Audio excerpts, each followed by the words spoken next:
Hello and welcome everyone to this week's Coffee, Kegs, and Kriegspiel. Today we're going to talk about game design, and I'm going to use two games that I recently ran. Oh, hold on, I'm muted. Alright, starting over. I just realized I was muted on Discord. I don't think I was muted on my YouTube recording, but I'll check that real fast too. Okay, starting over. Alright, today we're going to talk about game design. And I'm going to use two examples from some live games I had recently as to good and bad game design. And anyone who's in the audience who wants to pipe up and share any thoughts, feel free to raise your hand and I'll invite you on the stage. So, a little over a month ago, a month or two ago, I read two games back to back that were a bit off the wall. Um, One was an emu war set in Australia, and another one was Thomas the Tank Engine logistics war. And one of them, I think, went really well, was poorly designed, um, and one of them was better designed. And so I'm going to talk about why those there's differences and what went into that. Um, Both of them were very unique scenarios, and so I was basically building them from scratch. And so I wanted to use them as an example of if you're making your own kind of scenario game with rules from scratch, things to think about. So, for the Emu War, what was the basis? Historically, there's this thing called the Emu War, which really wasn't a war at all. It was three guys on a truck with a machine gun that were told to go try and cull the emu population that were harassing farmers and destroying farmland in Australia. And I think pretty much well, I don't know if they failed. They killed like a couple hundred, and then that was it. There's no war. The emus didn't fight back, but it's a funny idea. And so, for one of my live games, I wanted to do like basically a World War One ish or two ish game, but where one side is emus and the other side are humans. And I thought that would be fun. So, first thing I did was make a map, and in this case, I just got a top-down map from Google Maps, of the region where they actually were seeking out the emus and looking for them. So I started with that, and then I figured I didn't want to just be three guys in a truck, so I thought about, okay, what makes sense in terms of it being interesting for a whole team of players to run combat. And so I took Damon's World War II pieces and basically came up with you've got three divisions. Some are basic infantry. I also gave them some, farmers that aren't military trained but kind of interesting units, and then some trucks for transporting everything, but not.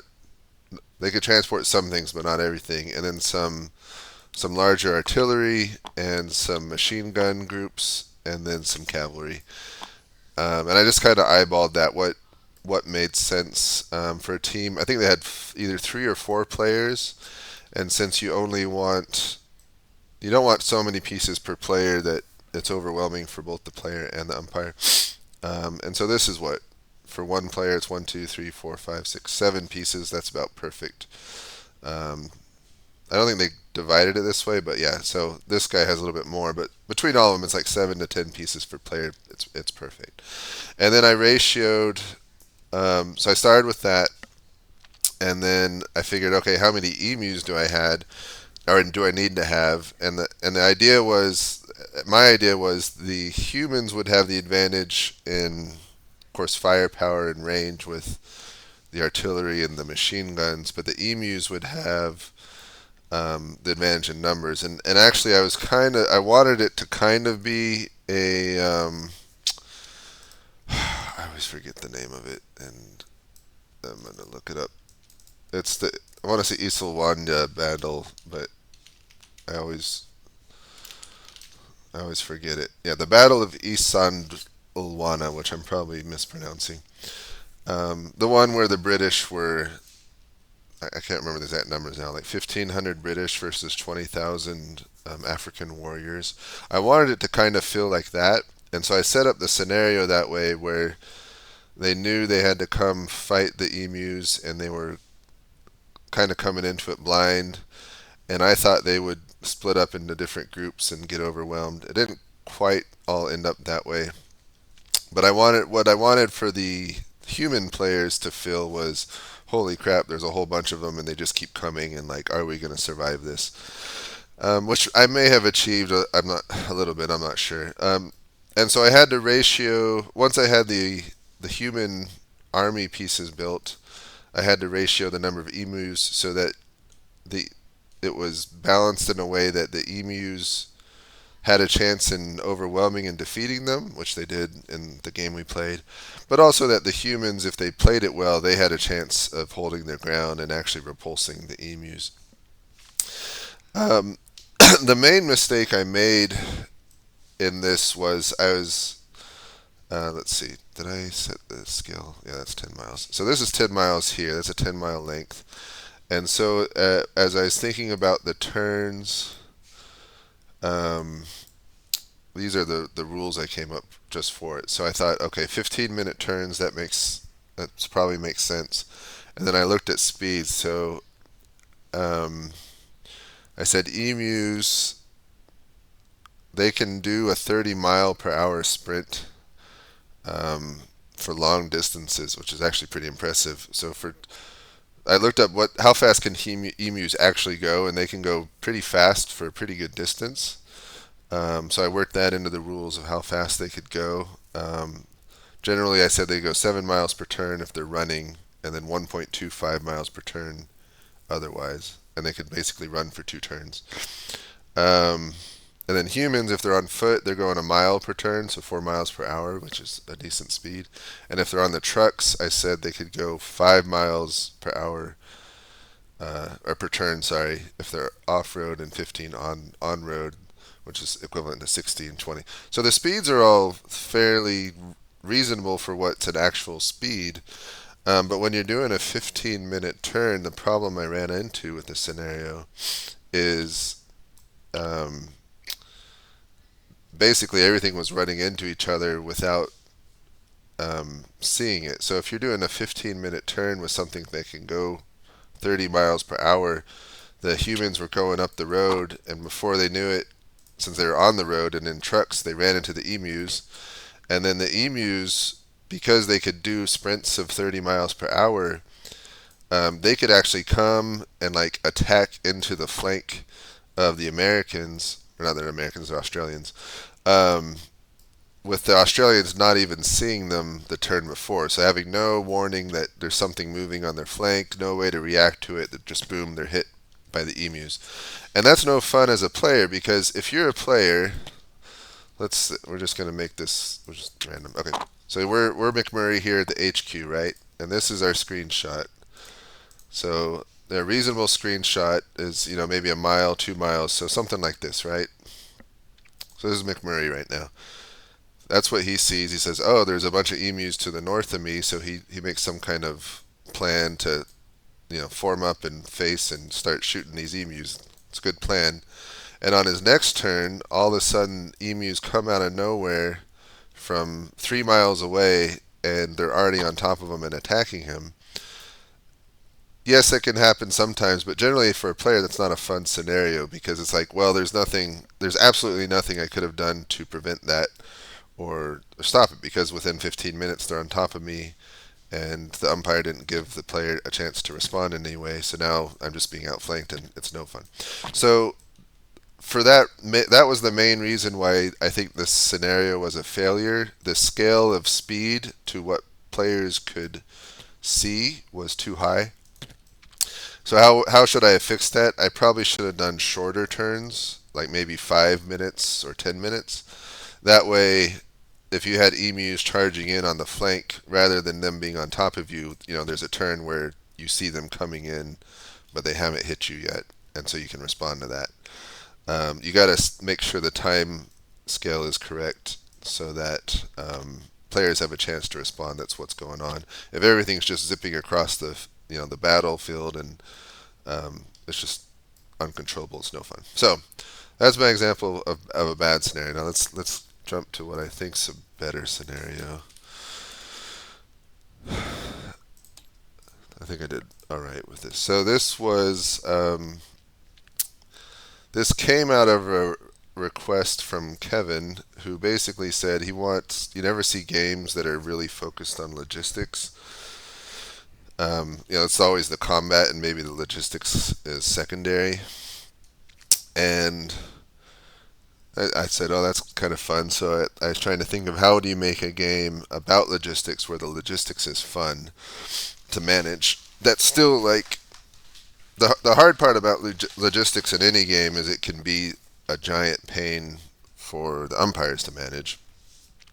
And so, how do you make something that can work as a live game that you're dealing with logistics? There's still a combat element, and it's fun for everyone. So when I thought logistics, I thought trains, and then I thought of Thomas the tank engine, because he's a train. And then my original idea or thought was that like the players would be the trains, and they would have to like decide where they were going and pick up and deliver stuff. And that kind of went away because I realized that being the train itself isn't the fun part. It's telling the trains what to do and where to be. And so in this scenario, there were kind of three groups. One was the bad guys who were invading the island of Sodor. Another one was the military group, which were responsible for commanding the military forces in defense of Sodor. And then the last group was the logistics group, who was basically responsible for supplying the army and keeping it armed and fed and all that.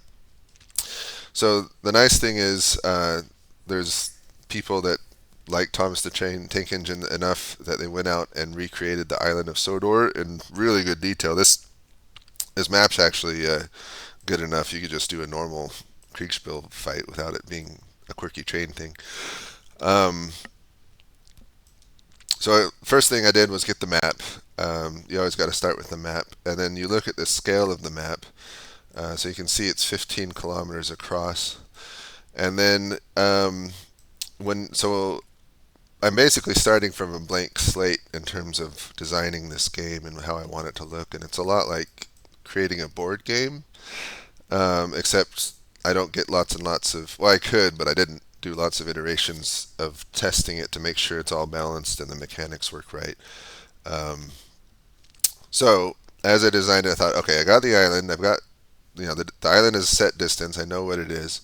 So I got to think about what is the right turn length. That's kind of the next piece. And so I knew the main thing were trains moving all across everywhere. Do I have trains on here somewhere? Did I put them out? Where's all the trains? I just wanted to show a train, but okay, here's a train. There's Gordon. So I looked up, what's the speed, a realistic speed of a train?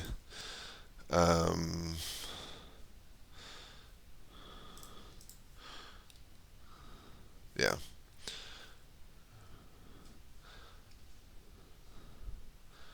I have it here somewhere. Hold on. Anyway, not going to bog myself down with that. So I looked up the speed of a train, and they can get up to. It depends on the era, but this is like a Civil War train, like kind of early steam engine in my mind. And so while trains can get up to like 50 or 60 miles per hour, I basically assumed I think they were going 30 miles an hour or 30 kilometers an hour, fully loaded. Um, and so what I wanted to do is I didn't want the train to be able to cross the island in a turn.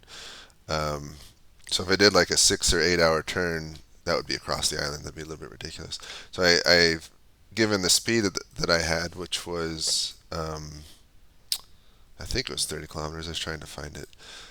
Uh, Basically, in 2 hours they would go, something like 30. It must have been 60 or 15 kilometers an hour. I should have looked it up before this. Anyway, I set a speed that was realistic, and then I made it so that when they were going across the map, a train can maybe go about this far in a turn and then this far in another turn. So it wasn't just zipping across the map. There's some delays there. And then of course the units themselves. Um, let's see. Let me make sure my grid's still scaled right. Oh no, that's not scaled anymore. Oh no, it is. Oh no, that's 30. So it's halved. Um, so yeah, division. If it's on the march going down the road, it can go 3 to 4 kilometers, which would be 8 in this case. I think this save state doesn't have the right grid. But anyway, um, so that was the first piece, just figuring out, okay, what's the distance, what's the speed, and what's the turn length. And so for me, it made sense to do 2 turns. I also wanted to get through several days of, or at least a couple days of fighting to kind of reflect. Since we're looking at logistics, we want to think about keeping troops fed through the night and stuff like that. So then I basically went through. Let me show one more thing.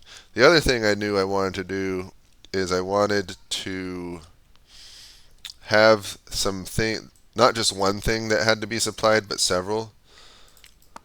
Oh, you know what? This must be an old. There you go. Okay. So I wanted to have several things that had to be supplied and kind of be in conflict with each other, and so that the team that was managing logistics had to think about, um, what to prioritize in terms of what to send. Because basically, what I said was each train engine can carry 3 cars, and so the logistics guys, one, were telling each train engine where to go, but they also had to decide what they basically had infinite supply coming from England, but they had to decide: do they want to send food, do they want to send ammo, reinforcements, or forage? And and since you only had 3 per engine, you kind of had to prioritize what mattered most. Um, and when I did it, I didn't want to be doing math in an Excel sheet or in a calculator or anything to the side. I wanted it all to be physical, and so I found these cool cars that you can put pieces into and then draw them out. Um, like so, ammo, I can load it up. So now there's 2 ammo boxes in there, and then when it gets delivered, you can pull it out and deliver it to the unit. So that made it so I didn't have to keep track of all that. It was all physical. So, and you can see I wrote in here. So this one can carry 1 reinforcement, and it takes 3 to make a division. This can take, actually, I guess I was saying it can only take maximum of 1 ammo box. This can take 5 forage boxes, and that could take 3. Um, and so then I did math, which I'm going to show you, to kind of test how much food we should have to start with, and how much, kind of what are the limits to the game. Because when you're doing a logistics game, the fun that is part of it is that you are limited on capacity, either in supply or carrying capacity, and so it forces you to make difficult decisions on what's priority. And so I had to make sure from going into a game with no playtesting prior, um, what's the right amount of supplies to start with and to make available, um, capacity wise, so that there was that limitation. And so you can see here my basic math. So I said, okay, we're going to have 7 trains. I settled on that, just kind of looking at how many main characters there were from the show Thomas the Train Engine. And then I assumed 8 starting divisions. I just kind of picked that out of the air as a good number, given I think there were 3 or 4 players in the military side. And then I made an assumption on how much, because all the divisions aren't going to be fighting all the time, and so I had to assume how much time any number of military units would be fighting, and then how many turns in a day, so 6 in a day based on previous thing. And so I did a calculation based on all that, how much ammo would be consumed in a day. So if you got 8 divisions fighting 40% of the time with 6 turns, and you consume 1 ammo per turn of fighting, then on average you get 19.2 ammo units consumed that day. And then same thing for food. I said the troops had to be fed 3 meals a day, and if there's 8 divisions, then in a day you've got 24 food units. The reinforcements and the fodder, I wasn't sure what that would look like, so I left that empty. And then I was figuring out if each train can carry 3 loads. They had one ship that could carry 5, and then looking at the distances and the speeds, I figured each train could make basically a little over 1 trip a day, starting from the supply point and then getting it out to the troops. And then with all the trains that there were, um, so there's 7 trains. You could load 3 things per train, 1 ship, so 5 loads per ship. So you get 31.25 loads shipped out that day. I think I multiply that by, yeah, and the number of trips.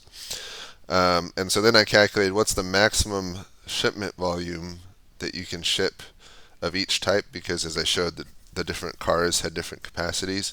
So if all 31.25 loads were forage, then that's how much they could carry, 156.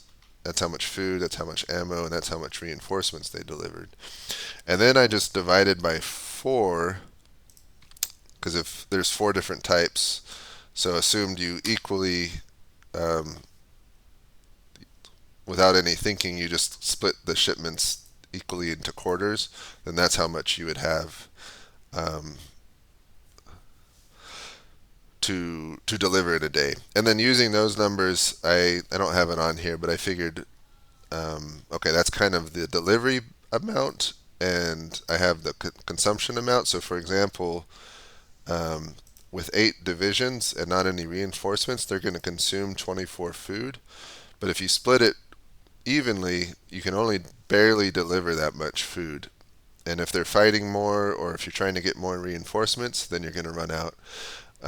Same thing for the ammo. So I assumed they'd probably need about 19 ammo um, per day for the fighting, but with the capacity I gave them, they're only getting 7.8 on everything equally balanced. So basically, I tweaked the numbers as I went to make sure that what they were getting was going to be less than what they needed. So there's always that scarcity.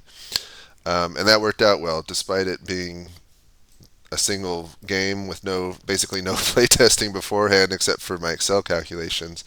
It worked really well. I think it went well. Players had fun, and the logistics piece worked well. And the players definitely felt the scarcity and the difficulty of having to decide what to send where, and making those difficult decisions. So, I guess to conclude, when you are making a game, an off the wall game, think about things like distances, turn lengths, movement speeds, and then think about the player experience. What's the experience you want them to have or feel, and what can you build into the rules to create that?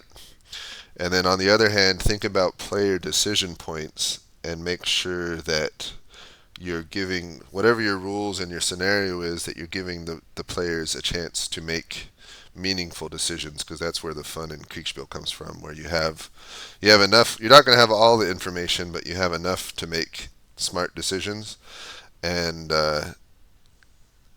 can go with that and play with that. So I'm gonna see. We got Kuntz Dog here and Muthabar. Do you guys want to join the stage? Raise your hands if you have any thoughts or comments. Oh no, I scared Muthabar off. If you don't have any comments, I'm gonna end it here. Thanks everyone for watching today's Coffee Cake and Kriegspiel. Just as a heads up, this was the first time in a while that we haven't done an after action report of someone's game. But next week we're going to talk about the live Battle of Hohenlinden that KB and Otto and Dogpilot and some other umpires ran, and that I won as CEIC over Jan. And so we're going to talk about how my genius defeated Jan. And then I know Marshall's working on. I don't actually know. Is it an interview with burden of command? I don't know what that means, but it sounds cool. So Marshall's planning that, and then some future topics I want to talk with Jeremy about Market Garden. So hopefully that'll happen here. And then also Ruse about his one damn blunder game. Hopefully we get him on here. And then also Paul Lafondios talking about his multi-kit problem games, which are a lot of fun. So a lot of good topics coming up. Thank you guys for listening, and see you in the next one.